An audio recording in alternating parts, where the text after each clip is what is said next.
Hello and welcome to Unstress. I'm Dr Ron Ehrlich. Now today I want you to get ready for a taste of what could be the most thorough visit to a doctor you could hope to have. I've mentioned my passion for integrative health practitioners, and after today, if you're not already looking for or seeing an integrative healthcare professional or looking at that approach to your health, this will surely convince you, if you indeed needed convincing. My guest is Dr Elisa Song, who founded the Whole Child Wellness Clinic in California, USA in 2005. It's now the Whole Family Wellness Center. I actually do think mission statements are important. We've had one in our clinic and I recognise it as perhaps the most important document we have ever produced.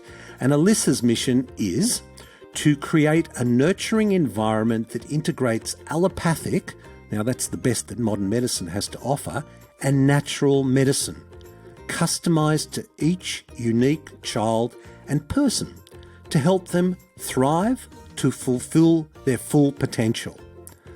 Now, Elisa has a family practice but has a special interest in integrative care for children with complex medical issues, and this includes autism, ADHD, asthma, autoimmune illnesses, eczema, food allergies and sensitivities, reflux, gastrointestinal disorders, neurological disorders, and environmental illness.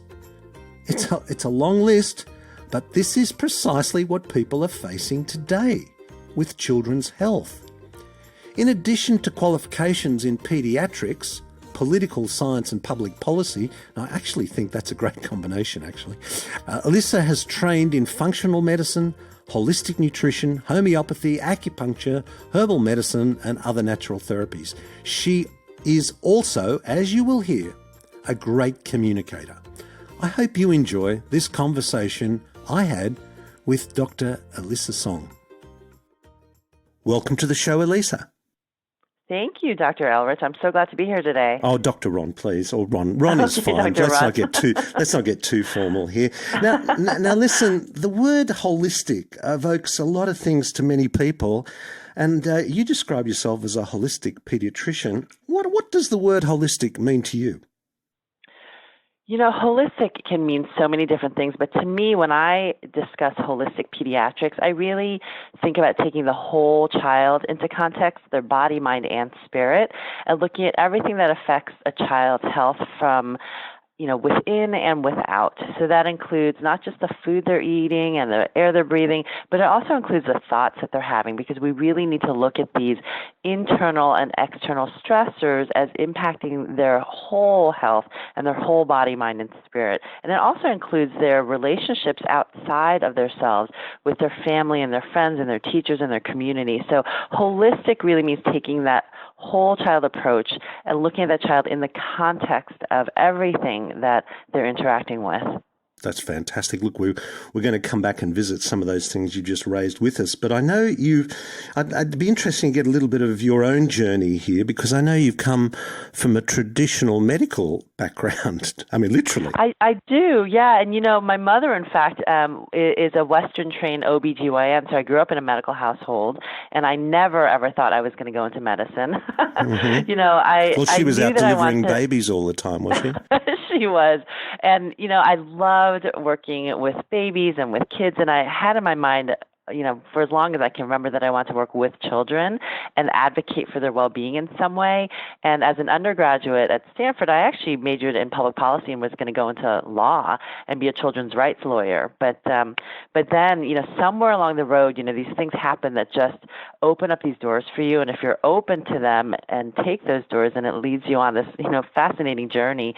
And I stumbled upon one of the very first meetings of the American Holistic Medical Association, which was back now in the early 1990s. In fact, I think it might have been 1990 or 91.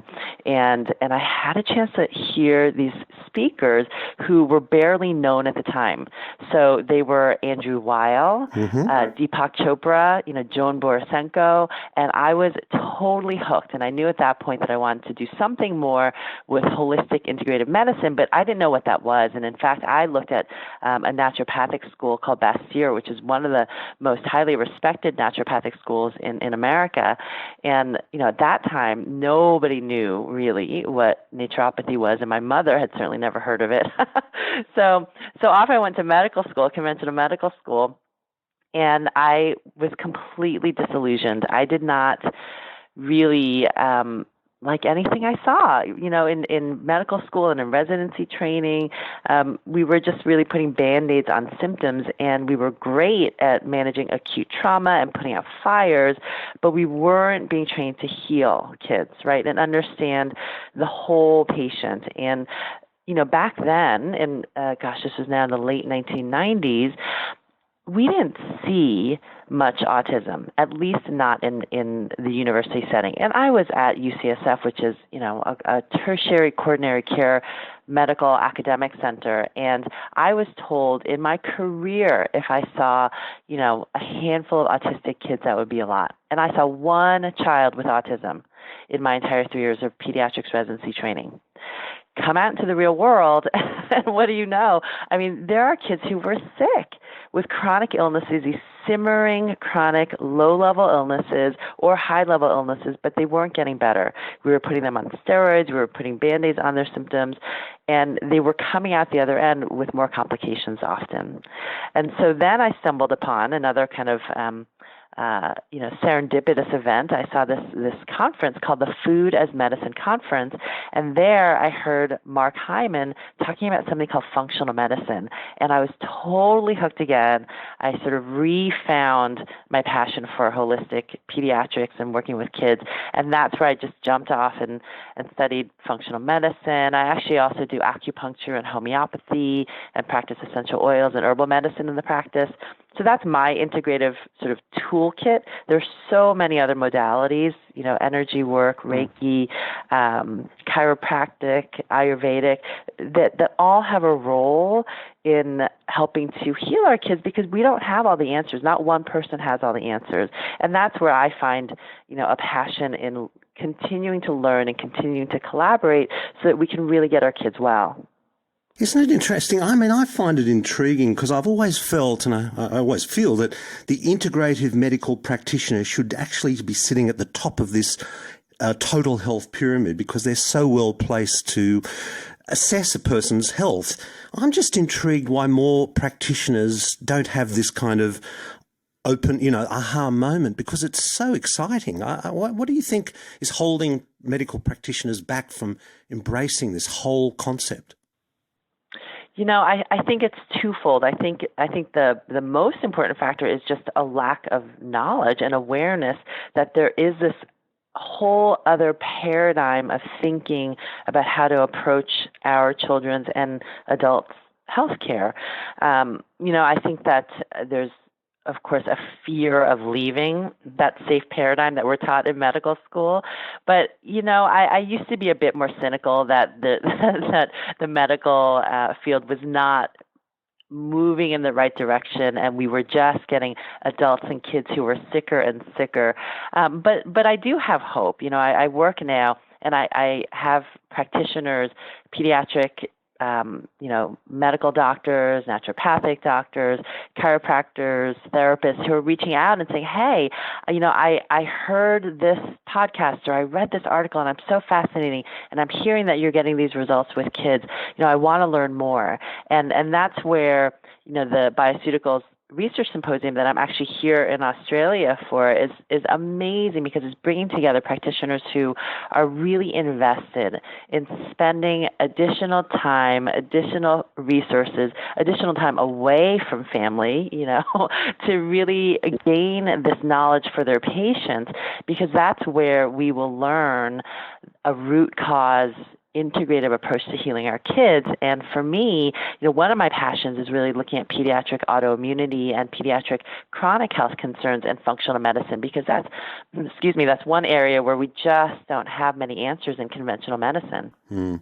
Yes, no, well, well, I think when people are, the thing that both sets of doctors, those that aren't integrative and those that are, the thing they both have in common is I do believe they both want the very best for their patients. It's just how we approach that. But listen, we often congratulate ourselves on living longer. We hear that a lot. Aren't we great? Isn't it terrific? We're now age, but our kids are such an interesting, looking at our kids' health. It's kind of, they're the canaries in the coal mine.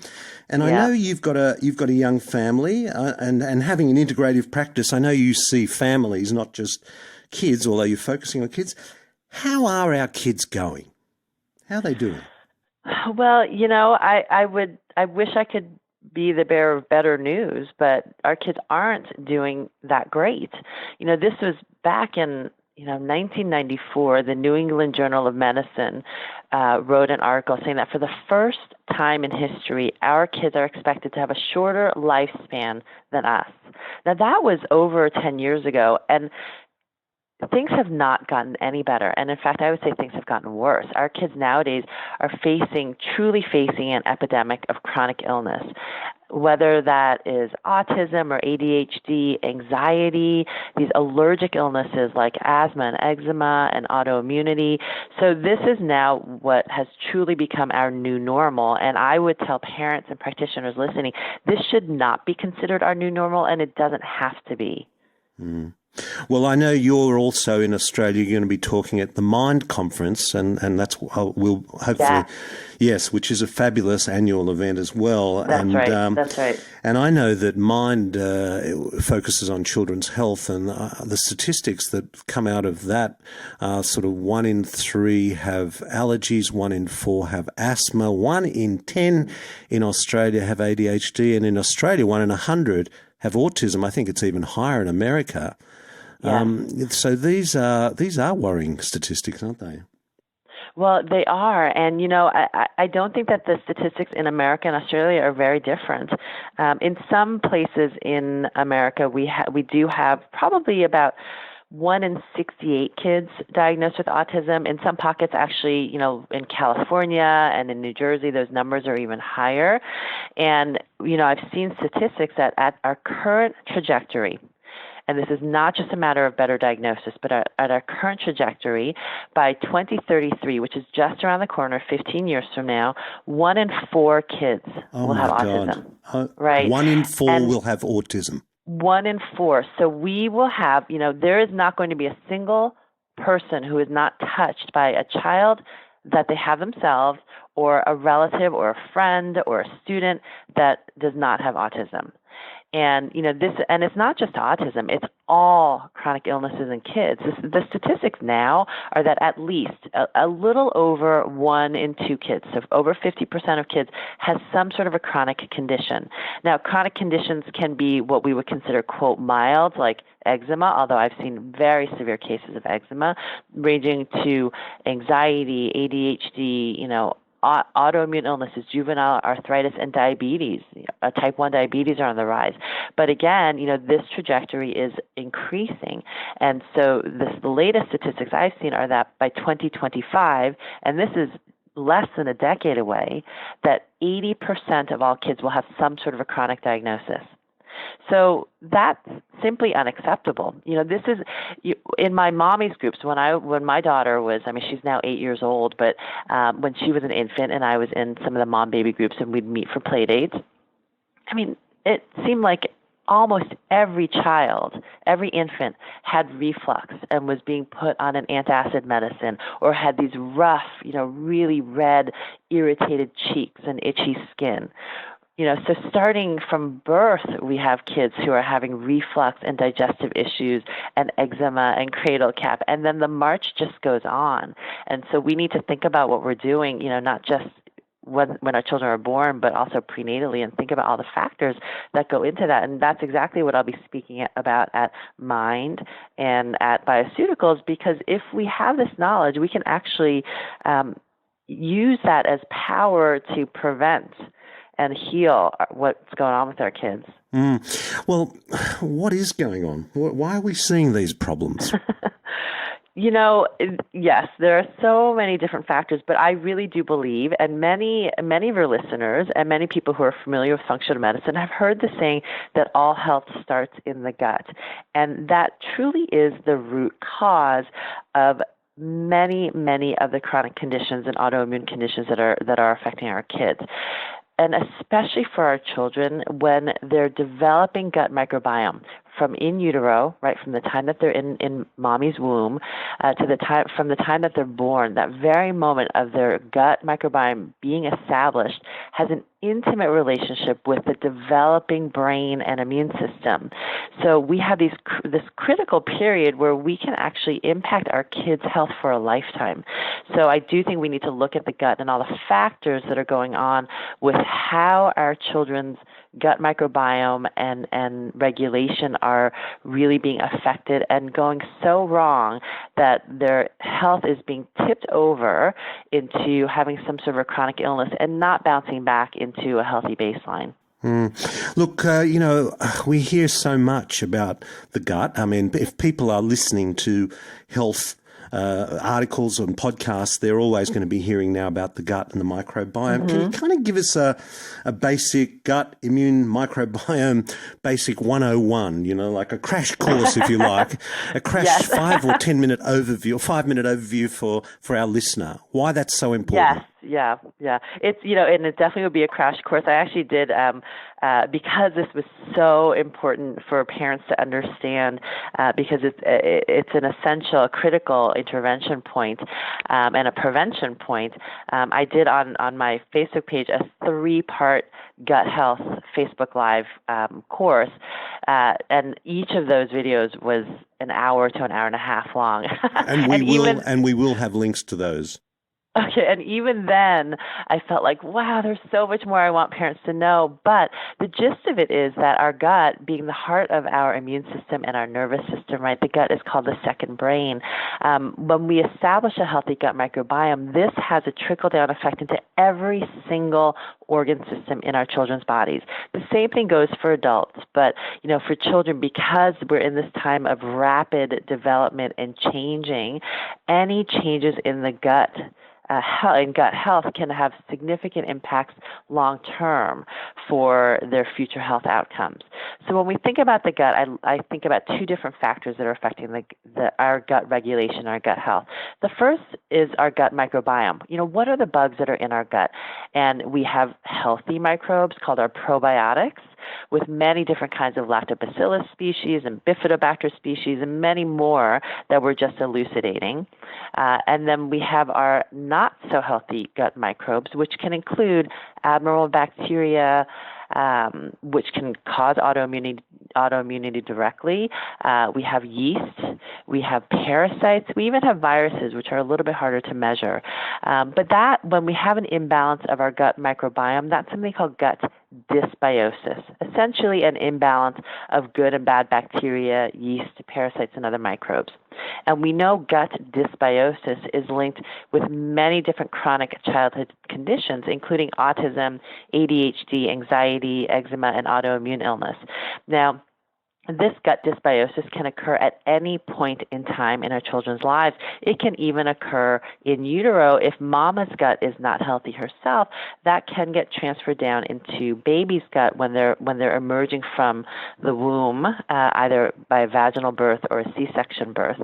And so we have these prenatal factors that go into really what our baby's gut microbiome is starting off in life with, and then we have various postnatal factors, including how our babies are fed from birth, the way they're birthed, C-section or vaginal, and what medications and other interventions they may be exposed to, and of course stress too. We know maternal stress. What's fascinating is maternal stress alone can impact her gut microbiome and her vaginal microbiome, which then impacts also what that baby is exposed to as they're coming out through the vaginal canal. So that's gut dysbiosis. And then we have something called leaky gut, which I'm sure many of your listeners have heard of as well. So leaky gut is a well-described phenomena that also is associated with many of the same childhood conditions that gut dysbiosis is associated with. And you can have both gut dysbiosis and a leaky gut. and typically you do, but sometimes you have a leaky gut without necessarily having too much dysbiosis because there are other factors that are causing inflammation to the gut. But leaky gut essentially is a phenomena where the small intestinal lining, which should have very tight junctions between their cells and not allow irritating or well-digested food particles to enter the immune system, becomes more leaky. The space between the small intestinal cells widens. The small intestinal cells become less efficient at absorbing nutrients. So we get into the cycle of not absorbing nutrients as well as we should from the food we're eating, and then also our immune system being bombarded by these irritating inflammatory pieces of food like gluten or dairy or any food that we're eating all the time, which how many of our kids are essentially eating the same things every day, maybe in different forms, but they're eating a quesadilla or pizza or pasta with cheese. That's all gluten and dairy, right? And so eventually our immune system starts to react, create inflammation, and create symptoms. And the symptoms that arise are going to depend really on our genetic factors and what else is going on with our immune system in our brain, but can include things like itchy, eczema skin, sleep problems, reflux, chronic constipation, attention and behavioral issues. I mean, people kind of assume that if there's a gut problem that the first and maybe only symptom is a gut issue, but it's not necessarily the case, is it? It is not at all. And this is where I have parents come in and children come in who don't have any apparent gut issues. They don't complain of tummy aches.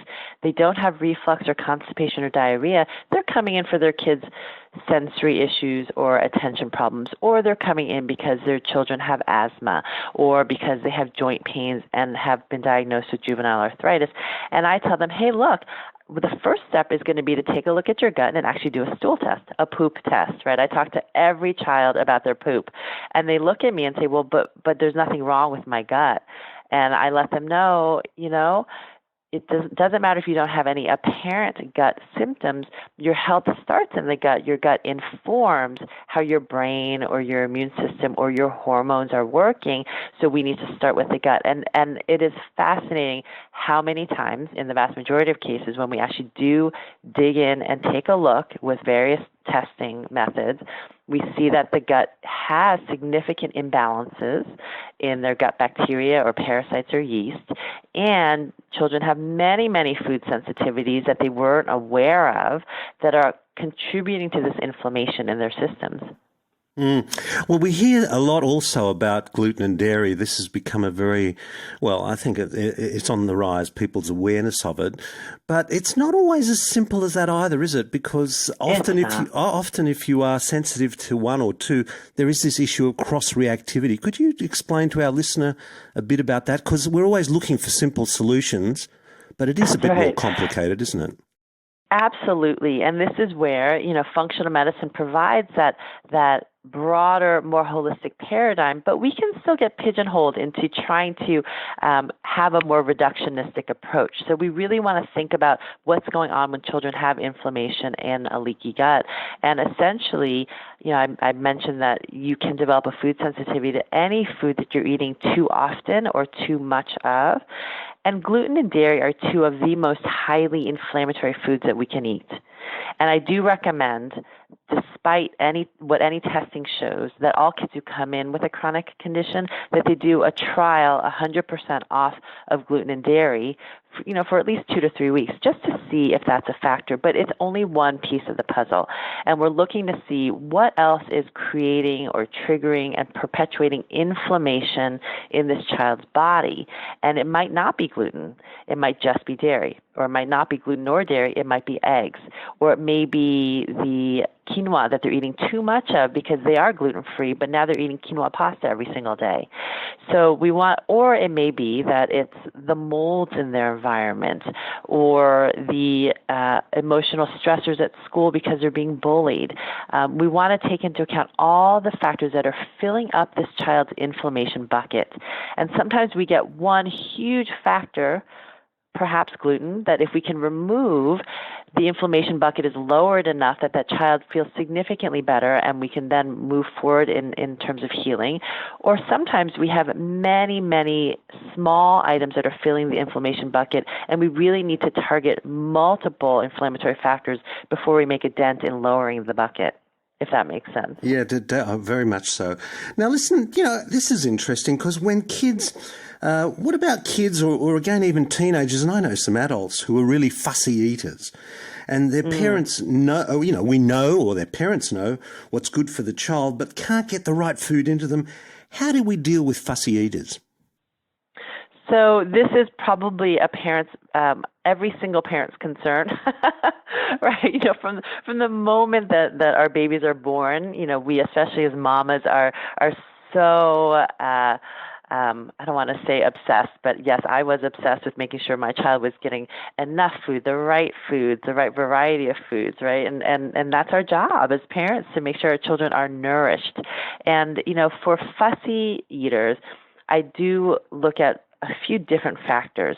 Some kids may have sensory issues, oral aversions that are really affecting their ability to tolerate, physically and psychologically, various food textures or flavors. And so if that's the case, if your child has any sensory issues, or perhaps you're not even aware they have sensory issues around feeding per se, in their mouth, or the way that their oromotor function is occurring, I would consider an evaluation with an occupational therapist or a speech therapist who specializes in feeding. But apart from that, I do recommend finding a great nutrition consultant to work with, because it's not just a matter of saying, here, try this, try this, try this. It does take patience, and it can take a child and an adult sometimes 40 or 50 times of tasting a food to actually find that food acceptable. But, with that patience, we want to really work with kids and teenagers in a slow and steady and directed fashion. So if your child likes, for instance, softer foods like applesauce, and you want to get them to expand their variety of fruits, we're not going to then immediately jump into a crunchy apple or a crunchy, what's another crunchy fruit? I can't even think of one right now. Oh, okay. Well, another crunchy fruit. But, yes. So we're going to work with softer foods like maybe a banana or pear puree, right? So we're going to work with the same texture and then expand on different flavors. Or we can work on textures but the same flavor. So if they like applesauce, we might then work on apple slices. So we also want to get kids involved in the kitchen, helping to cook their own foods. They're going to be much more likely to try different foods if they are invested in the preparation process and the meal planning process. For younger kids, we can make it a game. There are various games out there to help them eat that rainbow of fruits and vegetables. And I also think about zinc. So I think about zinc from a functional medicine and a nutritional standpoint, because our fussy eaters often aren't getting enough zinc in their diet. And in fact, many, many kids aren't getting enough zinc in their diet. And when our kids are low in zinc, that's going to affect their palate. It's going to affect their taste buds. It's going to affect their appetite. So some of our pickiest eaters, if we can get enough zinc into them, likely through supplementation, all of a sudden we see that their appetite improves and they actually have a taste for more variety of foods. So that's something that you could work with a practitioner to measure zinc levels and see, does my child have adequate zinc? And if not, let's go ahead and try some supplementation and see if that helps. I imagine that's quite a big one, really, because that is how zinc deficiency is detected, using a taste test, isn't it? Yes, you can use a zinc tally test, it's called, and for kids and adults, it's a little harder on the very young children. But if you can't taste the zinc, that metallic zinc taste, then it means your body is likely very deficient in zinc and you need more. And zinc deficiency has really become so recognized in infants that the American Academy of Pediatrics recommends meats as some of our first infant foods now, because that's going to be one of our richest sources of zinc. Now, taking a step back from the nutritional side of things, although maybe not, it surprises. We did a program and you mentioned 1 in 2 kids have chronic conditions and some horrible statistics around, we've spoken about asthma and allergy and ADHD. We had a program a few weeks ago with a clinical psychologist who we were talking about youth mental health, and she gave me a statistic that blew me away. 1 in 4 children under the age of 18 have been diagnosed with anxiety, and that's diagnosed. Yes. So God knows how many there are who are undiagnosed. And that's, of course, now translates into teens and adults also with diagnosis of anxiety and depression. What's an integrative approach to these kind of problems? What's your approach? Yes, and this is something that is so important for any parent or grandparent or educator to understand, is that our children and teenagers are truly facing an epidemic of mental health illness. Anxiety and depression, in the United States, 1 in 2 teenage girls has been diagnosed with clinical depression. And this is trickling down to younger and younger ages. We're having toddlers, preschoolers who are being diagnosed with generalized anxiety disorder and oppositional defiant disorder. So if you have that diagnosis from early on and you're placed on a psychiatric medication, that we have no idea of the long-range impact of how that's affecting our kids' neurotransmitters.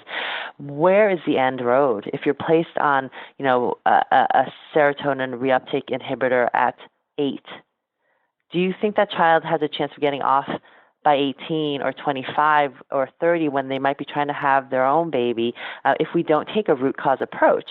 And so this is where taking that functional medicine integrative approach can really do such incredible work for our kids to either keep them off of medications or help them wean off of medications if they're already on them. So one of the root causes is gut dysbiosis. Our probiotics, so what some listeners may not know, is that 80% or more of all the neurotransmitters in our body are made by the probiotics in our gut.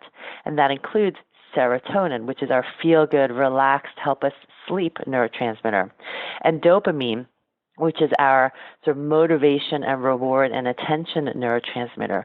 So if your child is having anxiety or depression or attention problems, sensory issues, behavioral issues, we need to start looking at the gut and seeing how do we balance out our gut microbiome so that their gut is actually making the neurotransmitters that their brain needs. We can also have yeast dysbiosis. Now, yeast is a big factor for many kids who have mental health and neuropsychiatric symptoms because yeast can create these alcohol byproducts that literally will make our kids act like they're drunk. And we want to think about all the different ways that you have seen an adult get tipsy with alcohol, right? They might be incredibly giddy and manic and not focusing very well. They may be angry. They may be sad and weepy. Or they may just have brain fog and not be able to concentrate. So all of these different ways that we see our kids acting sometimes, it could be a sign of having underlying yeast overgrowth. Wow. And we want to look, right? And we want to look at foods. I always look at foods to see which foods are inflaming, especially to the brain. And this is where gluten is especially neuroinflammatory. And celiac disease can show up in many neuropsychiatric ways without any gut symptoms. So looking to see what other foods our children may be sensitive to. For any child who's having emotional symptoms, behavioral symptoms, it is very important to eliminate all the artificial dyes, flavors, and preservatives from their diet. Now, some kids are going to be exquisitely sensitive to these, and you'll notice an immediate effect, and other kids not as much. But we know that these artificial dyes, flavors, and preservatives can cause significant attention and behavioral problems in kids. And in fact, in the European Union, there are warning labels on every single food that contains these ingredients that food may cause attention and behavioral problems in the child eating them. Mm. And yeah, go on, please. This is fantastic. Oh, yeah. And so, a couple of other points, too, when we're thinking about nutrition, of course, when our kids are depressed or anxious, they may not be eating as well as we'd like to, or they may not have been eating as well as we'd like to from the beginning. But we do want to look for nutritional insufficiencies that may be contributing. And the two actually the three biggest areas that I look at for this are vitamin D. Vitamin D is actually a hormone, and it has profound impacts on our brain functioning and so important for mood regulation. And also looking at magnesium. Most adults and for sure most children are deficient in magnesium, and magnesium is such a calming mineral. And when your kids are constipated or have tummy aches or muscle aches, that's a sign of magnesium deficiency or insufficiency, but also sleep problems, worries, fears. Those are all signs that your child likely needs more magnesium. And then, of course, looking at the omega-3 essential fatty acids, that we would get from our wild fish like salmon, because that DHA and EPA, those two omega-3 essential fatty acids that are found in fish oils, both are so important in protecting the brain and reducing inflammation. And then finally, one of the last pieces that I'll talk about at the Bioceutical Symposium and Mind, at the Mind Conference, is looking at chronic infections that may be triggering brain inflammation and other neuropsychiatric and mental health symptoms. And this is an area that is not as well known, but there is a condition called PANDAS, Pediatric Acute Onset Neuropsychiatric Disorders Associated with Strep, or PANS, Pediatric Acute Onset Neuropsychiatric Syndrome, where we know that certain infections can trigger either acutely or a little bit more subtly and chronically these changes in how the brain is functioning and the immune response in the brain, and create anxiety, OCD symptoms, tics, fears in our children, cognitive processing issues, so they're not able to focus in school and their handwriting really declines, other behavioral issues. And that's an important area that I don't want to miss. If none of the other root cause approaches has helped, then I look for infections. Or I look for infections if parents tell me there was a change. My child had a flu-like illness, and then ever since then, they have been anxious or worried or not able to leave their room. And sometimes it's a little bit more subtle. We do have these sudden cases where we have these extreme rages and explosions of aggression and OCD, but other times it's just this gradual anxiety and cognitive problems, focus that are worsening, and parents look back, and as I go through the history, and we realize, wow, things really changed in fourth grade.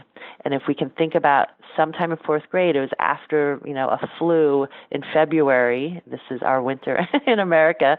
And then ever since then, that was their worst school year, and it hasn't gotten better. So then I'll look for infections to see if that could be a cause. Yeah, fantastic. Wow, what a great overview that is. But listen, another major challenge is technology, isn't it? I mean, you've got two young children. Oh, yes. How old are your kids? Mm-hmm.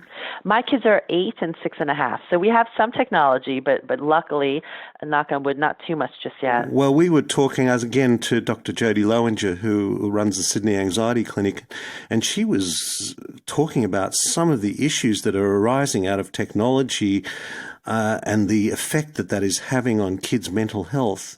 Yes. What's your observation of that in a pediatric practice?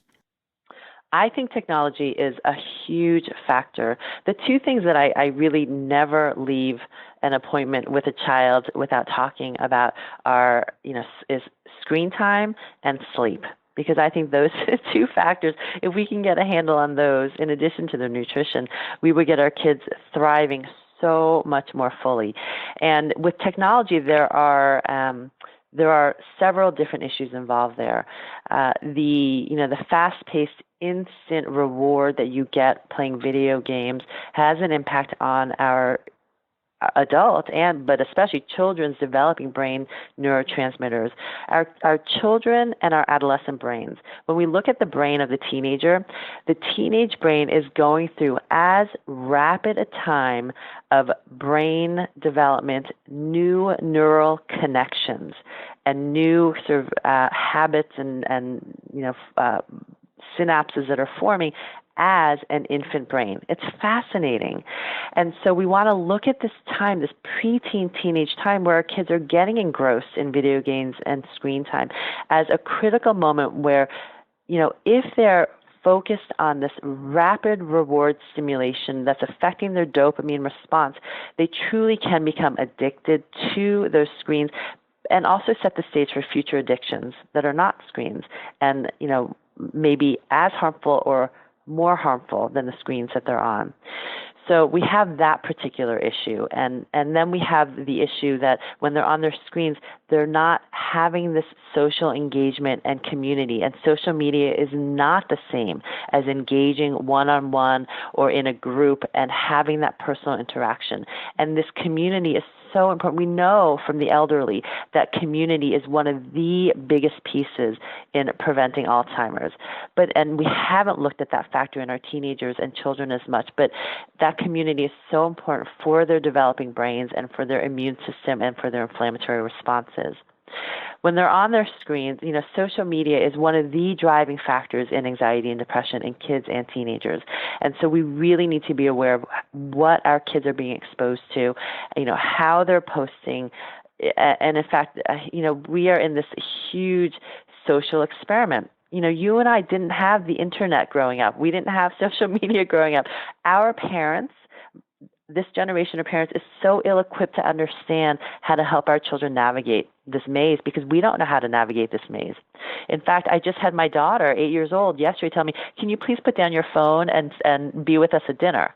I was actually trying to take a picture of them so I can memorialize it on Facebook. Now, how is that, right? Yeah, well, modeling is a very important part of dealing with this issue, isn't it? Very important, right? And then we have the Wi-Fi issue, and I'm also very concerned about the exposure to electromagnetic frequencies for our children's brains and for their immune systems and for their cellular health. We know, our cells vibrate at very particular electromagnetic frequencies, and when they're bombarded by these external frequencies from cell phones and from our Wi-Fi systems in our homes and our office buildings that we can't escape, it does something to how those cells function. And I think that this EMFs, electromagnetic frequencies, are one of the biggest drivers for why our children's immune systems aren't responding in the way that they should. We don't have more strep around. We don't have more infections around per se, but the way our children's immune systems are responding to those infections are different. And so we have this concern with the EMFs, and then I also have this major concern with how EMFs and the blue light from screens are affecting our children's sleep. Our teenagers are up all night doing their homework, which is another, issue that we could go on and on about. But it is shutting down their melatonin, tricking their brains into thinking that it's daytime and not allowing their brains to get that restorative sleep. And I want all parents and children to understand that it is in sleep that our body and our brain heals, and it's in sleep that our brain learns and retains memories, and it's in sleep that our children grow and release growth hormone, and our bodies detoxify. So if we don't prioritize sleep, we're not getting in probably the vast majority of the healing and restoration and rebalancing that our body needs to stay well. Wow, that is just a brilliant overview. Thank you. That's terrific. Listen, another topic, just very quickly, because vaccinations is so controversial. People feel so passionate one way or another. And you must have this all the time, patients coming in saying, Doctor, what should we be doing? What do you say to people who are concerned about this issue?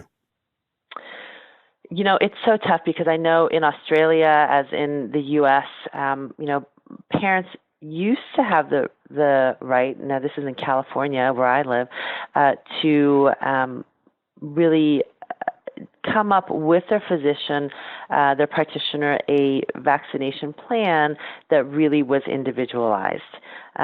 We don't have that ability anymore unless you have a medical exemption for a vaccine.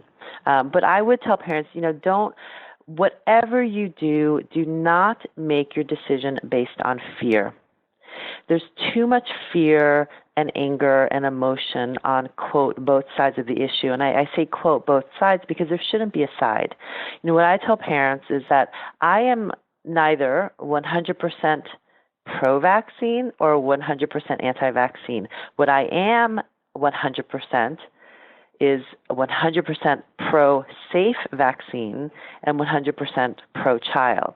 And what that means is acknowledging that any medical intervention, whether it's a vaccination or a medication we're giving to a child, that any medication can have side effects and can have serious adverse side effects. And there's no intervention that is either 100% safe or 100% effective. There is a book by one of my friends and colleagues, Dr. Paul Thomas, called The Vaccine Friendly Plan, that I think is a great book to start with. He has tons of research there to really help parents identify which child might be at risk for having these serious adverse reactions. And by that, I don't necessarily mean, a sore arm. I mean, the ongoing, perhaps neurodevelopmental concerns and autoimmune concerns that we can see in the literature theoretically exist and can exist. And I've seen patients who have been harmed, but that is not all kids. I do want parents to understand that most kids will get vaccines without any immediate adverse reactions. And I say immediate because Dr. Yehuda Schoenfeld is a researcher who has identified this syndrome called ASIA, A-S-I-A, autoimmune syndrome induced by adjuvants, or autoimmune autoinflammatory syndrome induced by adjuvants, recognizing that there are some adjuvants like aluminum in vaccines that can trigger autoimmunity in susceptible children. And here's the rub. How do we know who's susceptible? Right? And this is where this whole field of epigenetics and understanding how these very small changes in our DNA can affect how we detoxify various medications and pharmaceuticals and how our immune systems will react to certain stimuli can really help us create this whole new field of pharmacogenetics and vaccinogenetics and, really personalized medicine to know, well, this child is more at risk for having serious harm from this particular intervention, but not from this intervention. Now, I will say that in working with children who have chronic illness, the kids that I see who are more at risk potentially for vaccine reactions and serious vaccine reactions are those kids who have underlying mitochondrial and methylation issues. And these are children who we may have a family history of chronic autoimmune illness, mental health concerns, cancers, early heart disease, even if they don't have any of these concerns themselves. And of course, at birth, or a 2-month-old baby who is facing their first series of vaccines, we don't have a history on them per se, but we do have family history to guide us. But as kids get older, mitochondrial signs may include having low muscle tone. Perhaps their suck wasn't as strong when they were nursing or taking the bottle, or when they're sitting up, their posture as a toddler should be completely perfect. You look at these toddlers with perfect backs, but these are toddlers who may have hunched back, sitting a little slumped, not able to sit, crisscross applesauce, or have a poor pencil grasp, or sitting in what we call a W position, where they're sitting on their bottoms and their legs are splayed out in a W to the sides of them. And so if I have any of these warning signs that this child may have underlying mitochondrial or methylation issues, it doesn't mean that vaccines are completely off the table, but it means that I would like to support this child's body and immune system with things like methyl B12 for methylation support, CoQ10 for mitochondrial support, and glutathione for detoxification support. And I do use homeopathy, so I would also include homeopathic thuya to really help ensure that this child's body is functioning as well and optimally as possible so that they have the response to the vaccine that we would like them to have and no adverse reactions. Wow. So really, and preparing our child's immune system for this vaccination is critical, isn't it? Or making sure they're in as good a shape as they can be before we give them these vaccinations. Right. That's terrific. Right. Listen, we've covered so much territory here. What if we left out? Now, our listeners just had this aha moment and thought, this is just so good. There's so much here.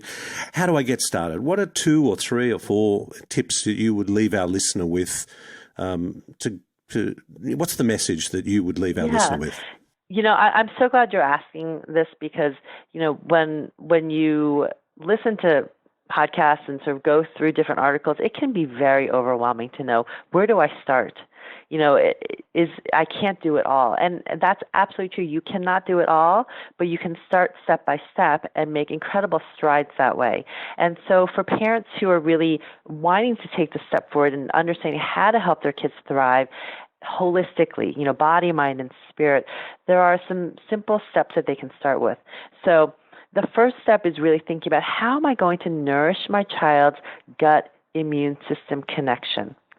And that's going to be focusing on a whole foods diet, really trying not trying to be perfect, but trying to reduce the amount of processed packaged foods, getting out those foods with artificial flavors, dyes, and preservatives, trying to get in that rainbow of fruits and vegetables as much as possible, and nourishing their gut with those fermented foods. We haven't talked really about fermented foods, but fermented foods are really the best way to get in probiotics into your child. And if your child does not yet have a taste for fermented foods, and I say yet because children can develop a taste for fermented foods, we just keep trying, but you can supplement with probiotics. But getting in some miso soup or kombucha or kefir, sauerkraut. There's so many different ways to get in delicious fermented foods to really nourish that gut immune system connection in your child. And then the second piece would be thinking about, how do I nourish and nurture my child's gut-brain connection? And this, again, is with those fermented foods and probiotics, but it's also really thinking about slowing down, not overscheduling. This is so important, and I need to remind myself this all the time. Many parents look to me and say, "Well, you're a holistic pediatrician and you're a holistic mama. What do you do?" And I let them know it is a daily struggle for me to try to slow it down for myself and for my kids. Right? It's not easy in this day and age, but it has to be a priority. We need to minimize that screen time at least an hour before bed, shutting down those screens. Or if your children are at the age where they need to get a project done on their computer for homework, then having amber, blue light blocking glasses, or there are various apps that you can download onto their screen so that the light dims to an amber color so it doesn't interfere with their melatonin production. Prioritizing sleep, ensuring that kids are getting adequate sleep, which means for most kids, teenagers, 8 to 12 hours. Some teenagers need more sleep than children, and for younger kids, trying to get at least 10 to 11 hours of sleep. And of course, that varies a little bit by age and by individual child. But most adults don't get enough sleep. Most children don't get nearly enough sleep. And finally, we need to understand ourselves how to manage our stress and practice mindfulness so we can teach our kids the same things. This is so important. Our kids are facing stressors every single day, wherever they are. And stress, what I tell parents is that stress is not a negative per se. Life is not life without stress, and we wouldn't appreciate the beauty and wonder of life without having stress in our life and some of those negative experiences. It's how we manage those experiences and manage our stress and come out the other end more resilient and more able to handle life in a productive, happy, peaceful way that is going to help our children be resilient and thrive. And so I do give various tools because this is where we need concrete tools. We can't just tell parents, go out and do yoga and meditate, because that means very little when you don't know how to in the first place. And so, there are some books that I recommend for kids. One of my favorite authors, she's actually at this point now a good friend and a colleague, but she's a child psychologist. Her name is Dawn Huebner, spelled Huebner. And she has a whole series of what to do books for children to teach them cognitive behavioral tools to manage their worries or their fears. And one of my favorites is What to Do When You Worry Too Much. She has a book for older kids called Overcoming or Outsmarting Worry. But she also has books called What to Do When You Dread Your Bed, or What to Do When Your Temper Flares, or What to Do When You Grumble Too Much. So, teaching our children, how to help themselves. It's not our jobs to make our children happy all the time. It is our jobs to help children understand how to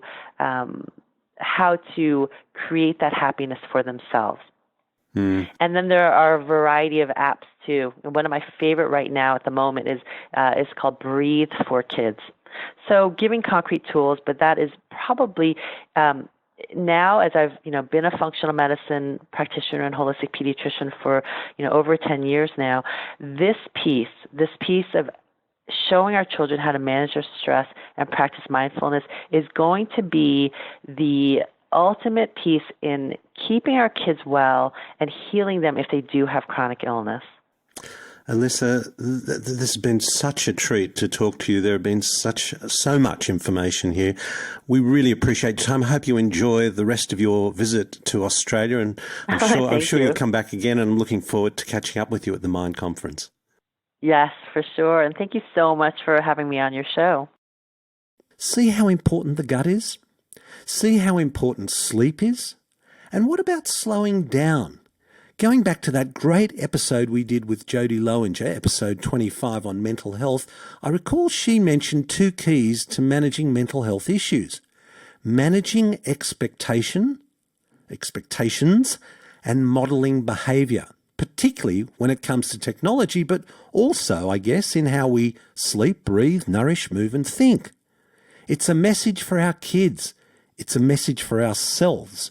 And so many of my guests have recognised, as surely we all do, that slowing down is such an important part of managing our lives. Now, I'm not preaching, believe me, this is aspirational for me. It's what I love about doing this podcast.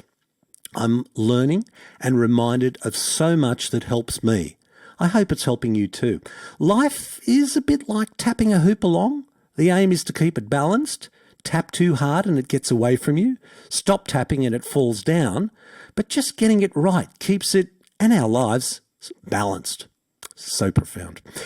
We will have links to Elisa's fabulous Healthy Kids, Happy Kids blog. That's www.healthykidshappykids.com, where she shares her expertise with parents everywhere, and that includes Australia. And whether you have a kid or not, remember, just as kids are the canaries in the coal mine, what's good for them is invariably good for you. I hope you enjoyed today's episode. If you'd like any other topics covered or guests interviewed, send me a note. And while you're at it, help me spread the word and leave a review on iTunes.